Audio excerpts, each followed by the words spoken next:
The SMS will be condemned as a dangerous organization in Nuremberg in a few days.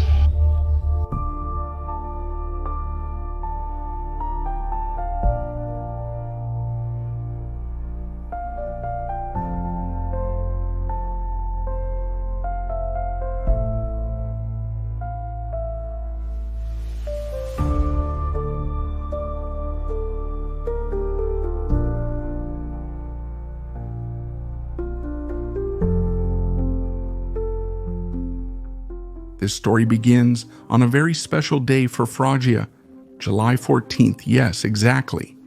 The anniversary of the storming of the Bastille. Today we're not talking about the French Revolution you would have guessed from the background behind me. Today we're talking about Nazism. Exactly. About a character who terrorized a good part of Europe in a constant way and leaving clear traces of his passage. He has been called many names: the executioner, the hungry wolf, the man without mercy. But one wonders at times, what can really be defined as a man? If living beings who demonstrate in life an absolute lack of empathy and willingness to spare others, can they be defined as men? Protecting one's identity, ensuring anonymity, is important. But let's stay on that day, July 14th, not the day of the storming of the Bastille. On July 14th, 1976, 48 years ago in Travail, a small town in France, a house is surrounded by a group of ruffians, a house as anonymous as many others. That group is mainly composed of militants from the French Communist Party. They are armed not with conventional weapons. They have sticks, pitchforks, and various Molotov cocktails that are set on fire and thrown both on the roof and through the windows of the house. It takes a while for the firefighters to intervene to put out the fire, but after extinguishing it, among the ruins of the house they find the charred remains of a man who held in his hands in one a .22 caliber rifle and in the other a Luger, a standard issue pistol of the Nazi armed forces. The corpse was in a room of the house, as if that man was waiting for nothing else but the final raid of those who had surrounded his house. To get to the showdown, a claim for that fire arrives, signed by an anti-Nazi group. We have finally brought justice to the French and Italian martyrs killed ignobly by a merciless executioner. This is written in the claim. However, the French police who intervene on the spot maintain a bit of caution. They are not exactly certain of the identity of the corpse found inside the burned house. For them, that corpse could be, but it could also not be, that of Joachim Peiper. The wolf, the executioner, the man who with his name and his soldiers had spread terror throughout Europe during the Second World War. Who was Joachim Peiper?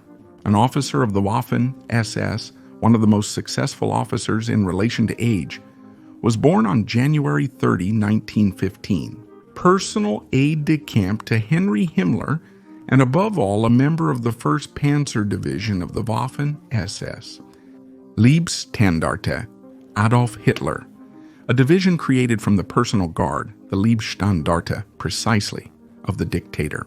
A division that would have distinguished itself both on the Eastern Front and on the Western Front, for the combativeness of its soldiers, but also for the lack of humanity of the same, and also of their commanders, willing to do anything, even to overstep the laws of war, just to reach the goal that could not be anything other than victory. Peiper, in this sense, had represented for the most fanatical among the Nazis, the perfect officer. Son of a middle-class family from German Silesia, Peiper had grown up in the myth of the German Empire. On the other hand, his father, Voldemar, had served during the colonial period in the Imperial Army. Indeed, Voldemar Peiper was a kind of hero for his son Joachim, also because after the Great War, he was an active member of those Freikorps, those free corps. They suppressed both the Polish revolts in Silesia and the attempts by socialists and communists to establish ephemeral republics of Soviet mold. In the Peiper household, there were two beliefs. One of the superiority of Germany.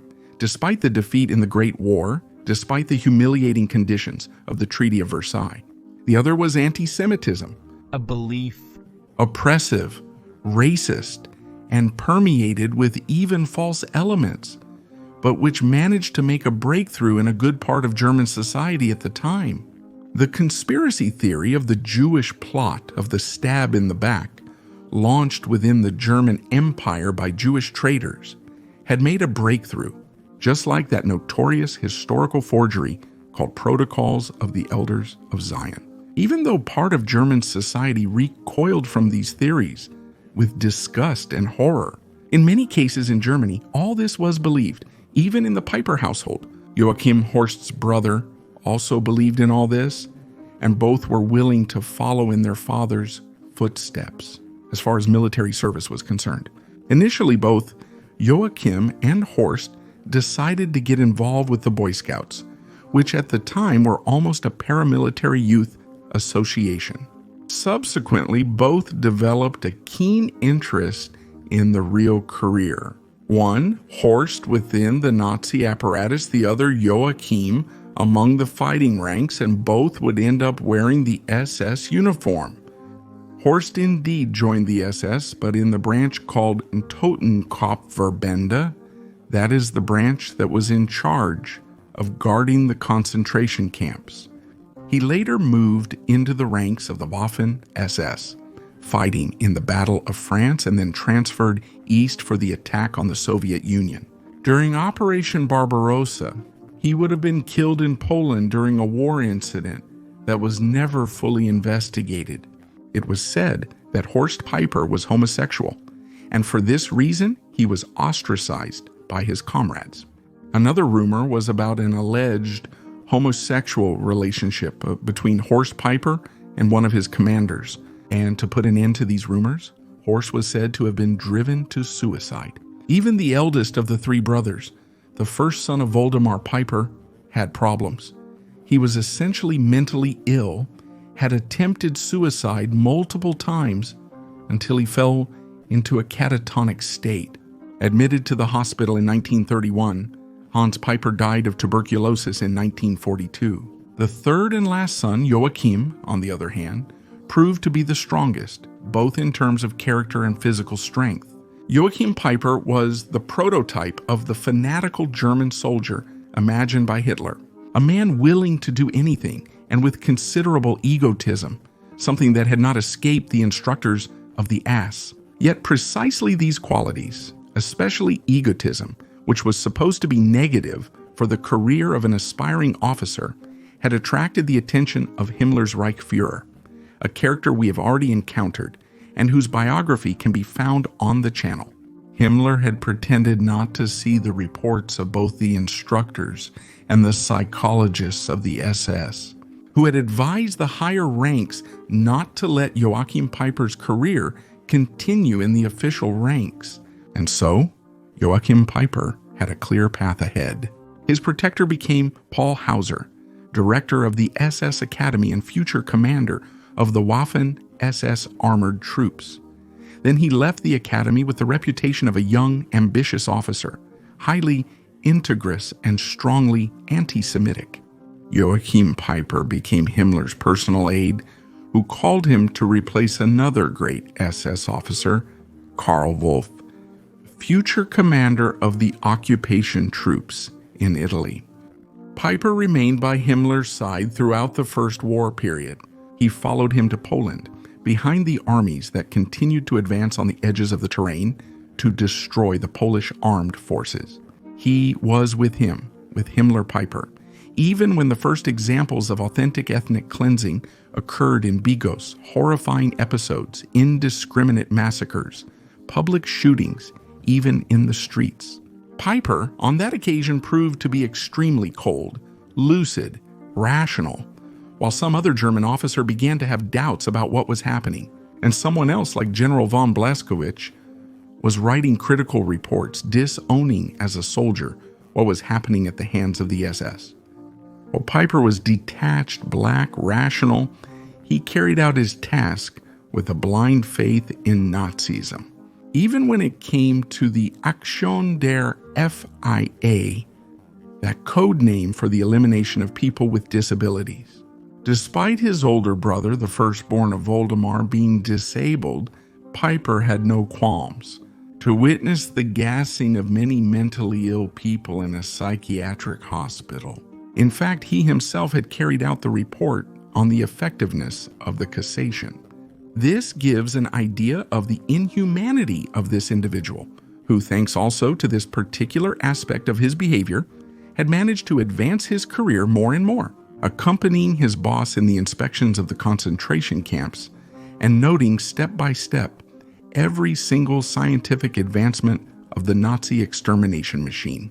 But for Peiper, it was not enough to simply be a secretary. He wanted a role of action, and it was here that he had his breakthrough. On May 18, 1940, as part of the plan for the invasion of the Netherlands, Belgium, Luxembourg, and France, Peiper got his first combat unit to command, a platoon within the motorized regiment of the Leibstandarte, one of the first corps of the Waffen-SS.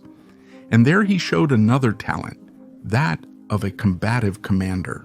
In fact, it was he who personally led his platoon to the conquest of a French artillery battery on top of the Wattenberg Hills, south of Valencia. For this action, Joachim Peiper received his first decoration, the Iron Cross of the second class, and was promoted on the field to SS Absturmführer, that is, Captain Himmler. A few weeks later, he personally thanked him, praising his qualities of toughness, ruthlessness, and absolute devotion to the cause. From that moment on, Peiper's career was unstoppable, with constant promotions and with the creation of a combat unit that would take exactly his name.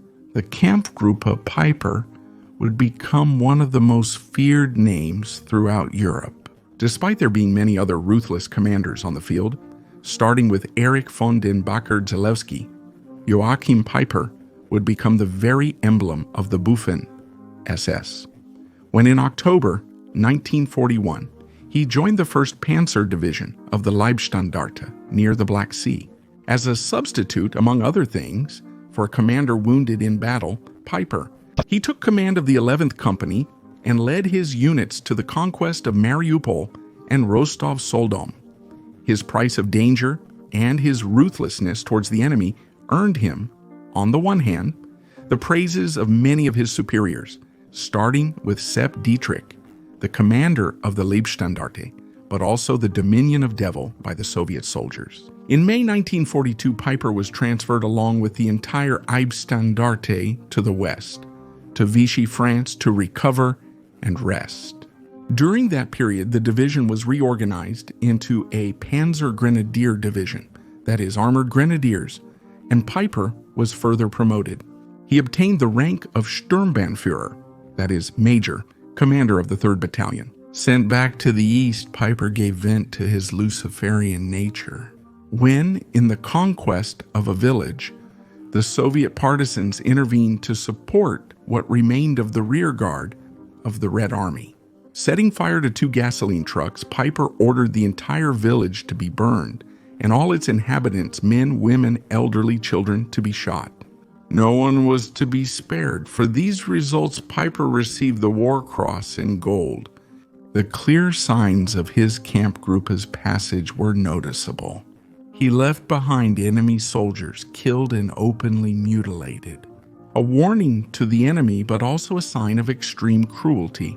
Peiper, according to a former commander of the Leibstandarte, was particularly eager to carry out any order regarding the destruction of villages. Like a modern Genghis Khan, he enjoyed destroying everything he found in his path. He was brought, for example, for this, his method of fighting, even by the official newspaper of the SS, the Schwanzerkorps.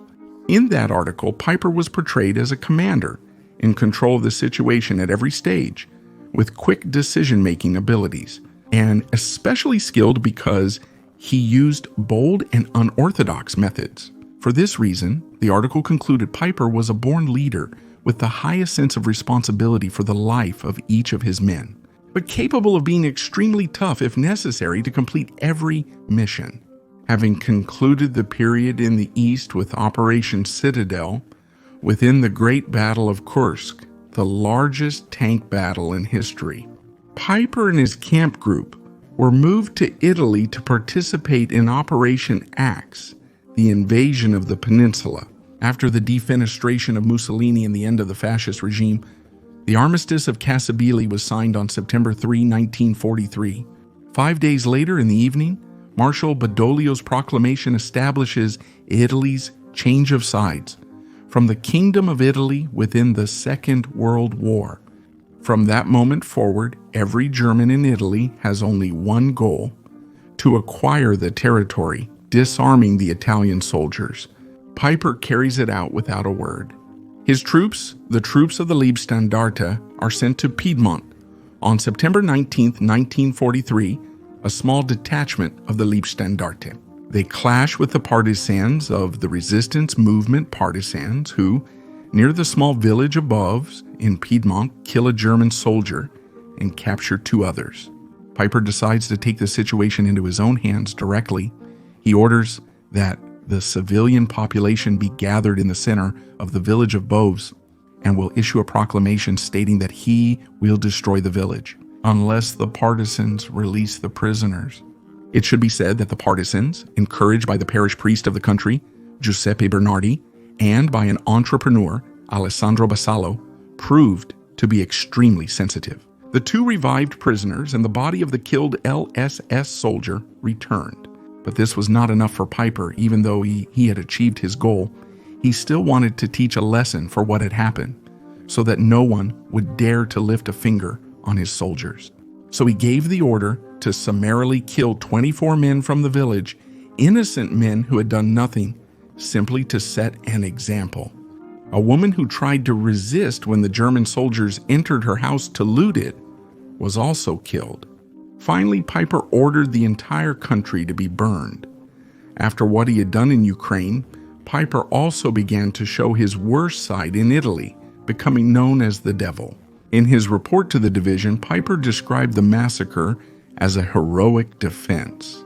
He had simply done his duty to prevent the Italian bandits, including the partisans, from targeting the Waffen-SS soldiers. But it didn't exactly go like that. After that massacre, Peiper and his group were sent back to Ukraine, still to fight against the Red Army, still showing extreme ferocity and determination, still destroying villages like that of Pecarsina, destroyed with flamethrowers, leaving behind hundreds of corpses of innocent civilians. However, their forces were increasingly reduced by the counterattacks of the Red Army.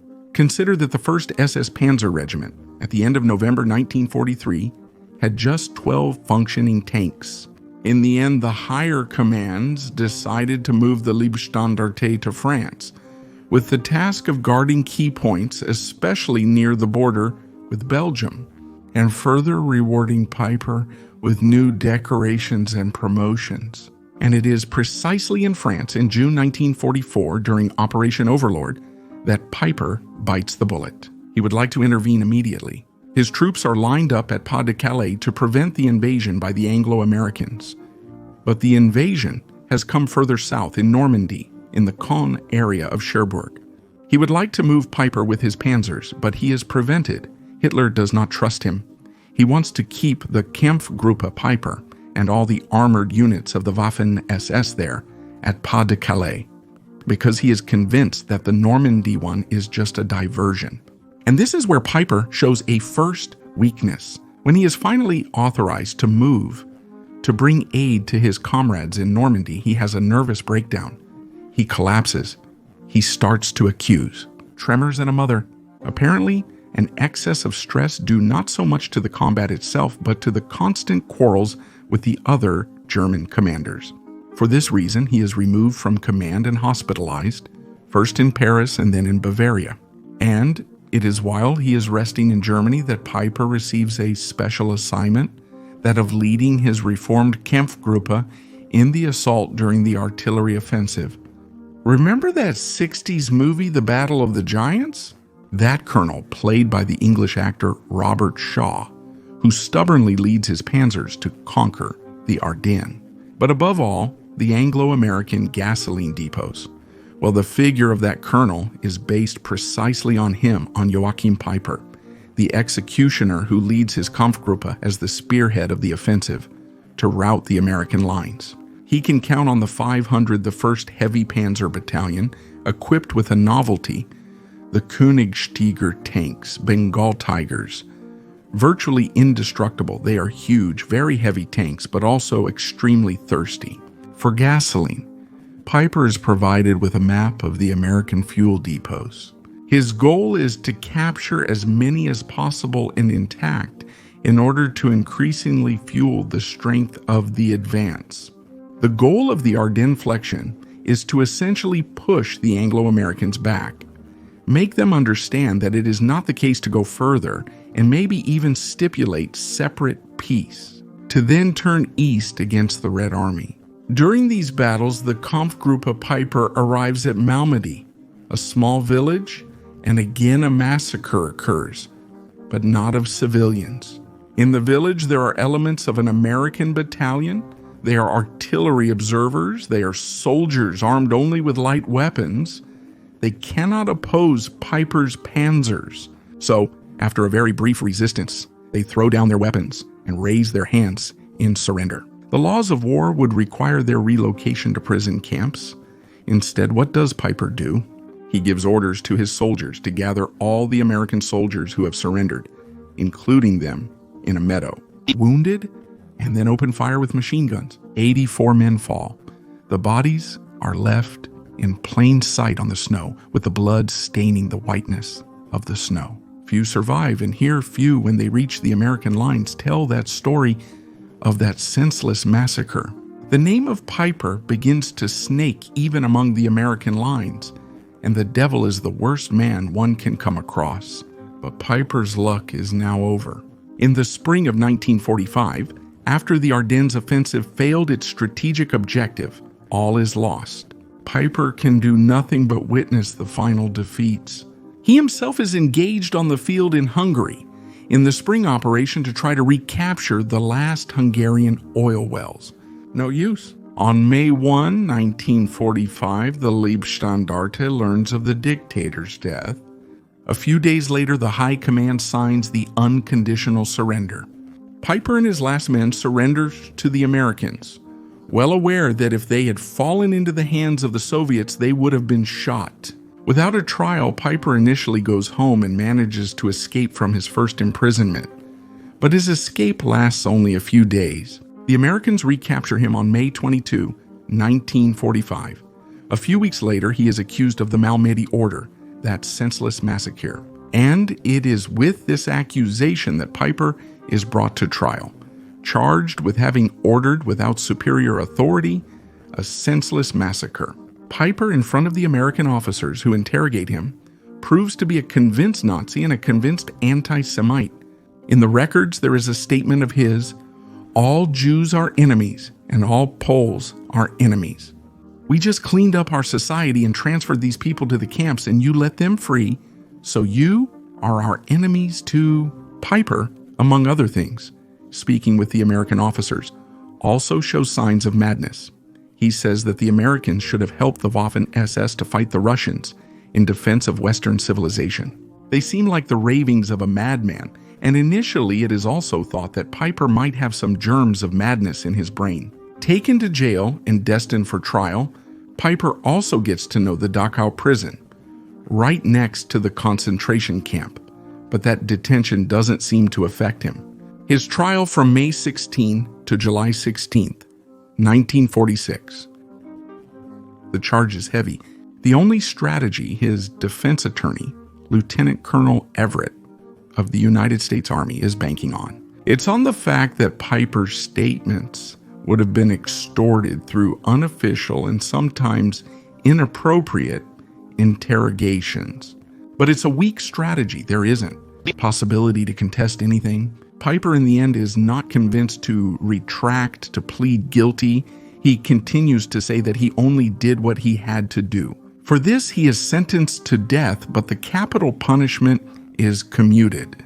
The reviewers of death sentences, because so many were pronounced, incredibly also include his case. Only 12 sentences are carried out, but Peiper manages to get through it. In 1948, the judicial reviewers of the American Military Court commute his sentence to life imprisonment. It is subsequently changed to 35 years of imprisonment. But on December 22, 1956, after practically 11 years in custody, Peiper is released. All this leads to vehement protests. How can such a man be released? A man who, wherever he has been, has shown contempt for human life. The only ones applauding Peiper's release are the members of the Young Artists Group, the Mutual Aid Association of former Waffen-SS members. It's one of the many neo-Nazi associations that unofficially sprung up after the war. And they continue to uphold camaraderie as their watchword for a long time. Peiper remains a convinced Nazi. Even after being released from prison, he continues to associate with his old comrades, including Seth Dietrich. After a while, he even finds work at Porsche, the great German car manufacturer. Facilitating Peiper's entry into the workforce, or rather into the managerial ranks, is an old comrade, another former Waffen-SS fighter who also ended up inside Porsche. But here, Peiper's name begins to arouse major protest. The German workers, but also the Italian immigrants, do not want to have to work under the orders of the Boves butcher. Ferdinand Porsche's son, who personally intervened to promote Peiper to a licentious role, is forced to confront the unions that threaten a general strike. For this reason, Peiper, after less than a year, is fired. For this reason, for the dismissal, Peiper, however, sues. He claims not to be a Nazi war criminal, despite continuing to publicly profess himself as a Nazi. Indefatigable, Peiper begins to say of himself that he is a martyr of military justice, the ally who elected him as a symbol of the Malmedy massacre, despite him having little responsibility, all to strike and sink the German people. One would almost want to laugh if it weren't all so tragic and unfortunately true. With the Porsche issue settled, Peiper travels around Germany. He continues to promote his cause within the JAG to help other former Nazis, while his old victims, including the village of Boves. I don't want to forget, memorials are being built. The memory of what Peiper had done is being propagated. Peiper, in the meantime, had decided to really change his life. He moved to France. He had also adopted a pseudonym, Rainer Buschmann, finding employment as a translator from English to German and from German to English for a publisher of military history books. Little by little, former members of the French resistance began to take an interest in that strange translator, who in public continued to be called Joachim Peiper, but in the books was credited as Rainer Buschmann. His true identity was finally unveiled on June 21, 1976.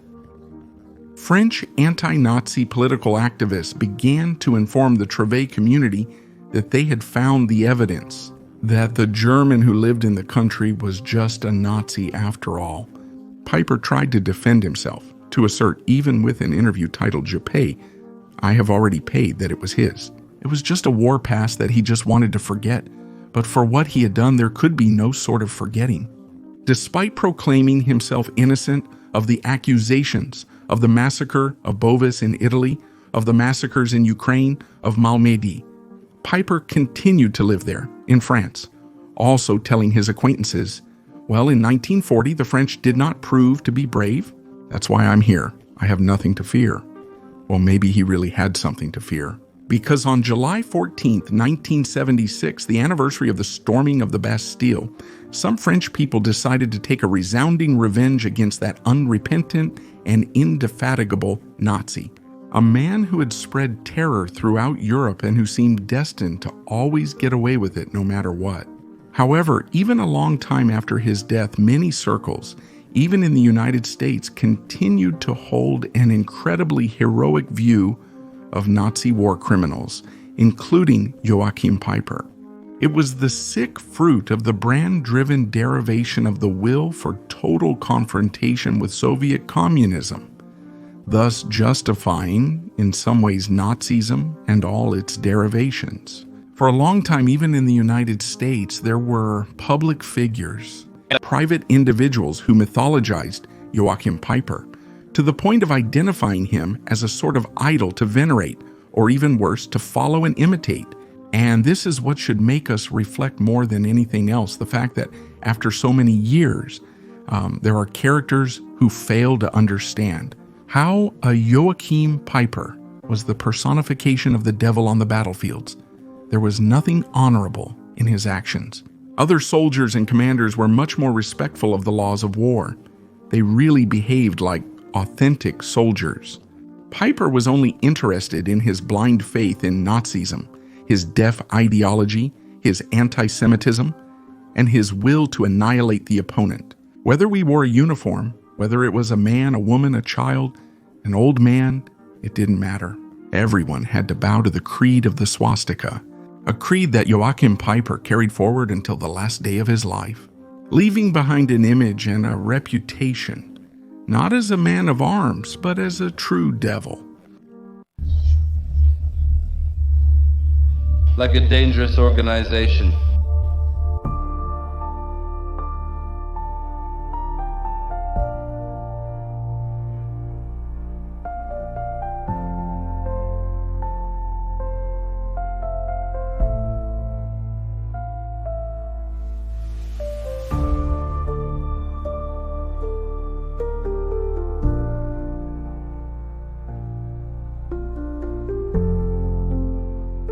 Thank you all.